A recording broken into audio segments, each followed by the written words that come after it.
2 years ago, something happened that I still can't explain. It was a bitterly cold night in early February, and I was walking home from class. My schedule ran late, so I usually got home around 10 p.m. That night, everything seemed normal. I got off the bus at my usual stop and began walking to my house. My neighborhood was quiet and residential, with little activity at that hour. My home was on a crescent, a winding, curved road with two ends that connected to a main street. It was the kind of place where you rarely saw anyone outside after dark. As I turned onto the crescent, I saw a man standing near the sidewalk, a few houses down. At first, I thought he might have stepped out for a smoke, but it was too cold for that. He wasn't moving or doing anything, just standing there, staring up at the window of a house. Something about him immediately felt off. His posture was stiff, and he didn't seem to belong there. A strange sense of unease crept over me. Then he turned his head and looked directly at me. For a moment I froze. Even in the dim light from the street lamps, I could tell he was staring at me. Then, he started walking toward me. That's when I noticed he was holding something in his hand. It looked like a crowbar or some kind of metal tool. My heart started racing. I knew I couldn't walk straight to my house. If he followed me, there'd be no escape. The crescent's curved layout gave me an idea. I turned around and walked quickly in the opposite direction, taking the long way around the curve to approach my house from the other end. The night was eerily quiet, except for the crunch of snow beneath my boots. I didn't dare look back, but I kept listening, straining to hear footsteps behind me. Every sound, the wind, the rustle of tree branches, set my nerves on edge. When I finally reached the far end of the crescent and approached my house, I stopped and glanced around. The man was nowhere in sight. I hurried to my front door, unlocked it as fast as I could, and locked it tightly behind me. My hands were shaking so much it took me a few tries to latch the chain lock. Once inside, I went to the window facing the street and peered out through the curtains.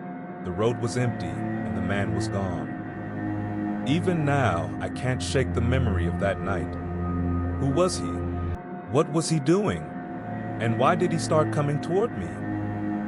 I'll never know the answers, but the thought of him, standing there in the freezing night with something in his hand, still makes my skin crawl. It was last summer, during a long solo road trip.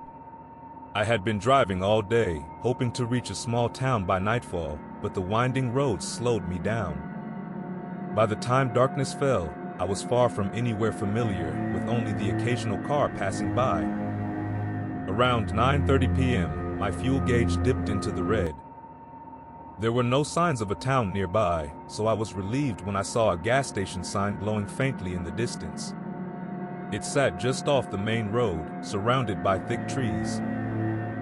The station looked old and worn down, its neon, open 24 hours sign flickering unevenly. I pulled up to one of the pumps. The place was completely silent, with no other cars in sight. The small building had grimy windows, and its door hung slightly ajar. I got out of the car and started filling up the tank. The pump creaked loudly, the sound echoing in the still night air. As I waited, I glanced around and noticed something, or rather, someone. A man was standing just beyond the edge of the light, where the shadows from the trees began. He was still, his figure barely visible. I tried to focus on the task at hand, brushing it off as someone passing by or maybe a worker, but something about him unsettled me. He wasn't moving or making any sound, just standing there, watching. The pump clicked as the tank filled, and I hurried to put the nozzle back. When I glanced up again, the man had stepped closer, just at the edge of the light. "Hey," I called out, my voice sounding unnaturally loud. "You need something?" No response. I didn't wait for him to say or do anything else.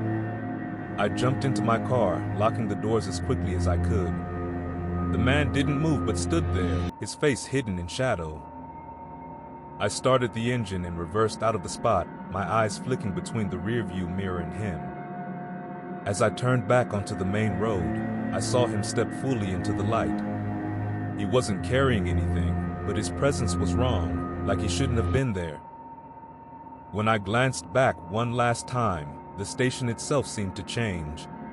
The neon sign had gone dark, and the whole place looked abandoned, as though it hadn't been used in years. I didn't stop driving until I reached a motel hours later.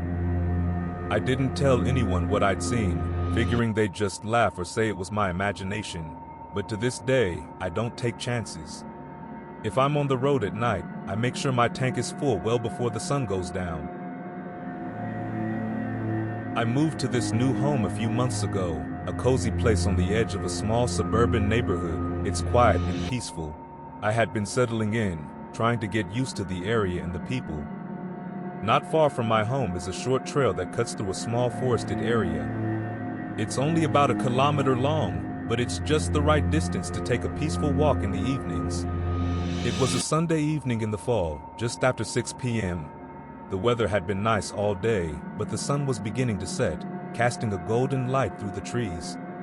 I was feeling a bit restless, so I thought a walk would clear my mind. It was the perfect time, not too cold, with just a hint of coolness in the air. The path wasn't crowded, never is. As I started walking, I couldn't shake the feeling that someone was behind me. At first, I thought it was just the quiet of the forest playing tricks on my mind, but it felt like someone was walking just a few steps behind me, keeping pace. It wasn't enough to make me turn around, but it was enough to make my pace slow a little. But as I continued walking, the feeling didn't go away. In fact, it got worse. The hairs on the back of my neck stood up, and I had the distinct sensation that someone was following me. I turned around, but there was no one. By this point, I felt the urge to speed up. My heart started to race, and I picked up the pace, trying to get to the end of the trail. That's when I heard it. Footsteps. Not mine, someone else's. Slow and deliberate, just a few steps behind me. I froze for a second, my breath caught in my throat. I turned around again, but still, there was nothing. No one. The trail remained as empty and still as it had been before, but the footsteps, they didn't stop. They continued, just behind me, almost like they were matching my rhythm. I started walking faster now, my pace picking up to a near jog. But the footsteps quickened too, always just a beat behind. The more I walked, the closer they seemed to get. I had to force myself not to look behind again, but every part of me wanted to. I had to get out of there. The end of the trail was in sight. I could see the clearing where the trees opened up, just a few hundred meters away. I pushed myself harder, almost running now, desperate to get to the edge of the woods. The footsteps kept pace, as though they were right there, following me the whole way.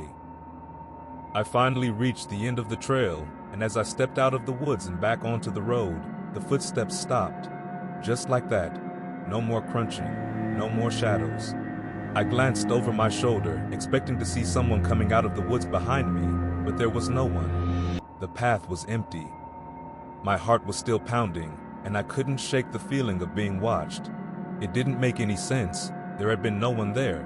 I should have been able to see them if they were that close, but I hadn't. The whole time it was just me on that trail, or so I thought.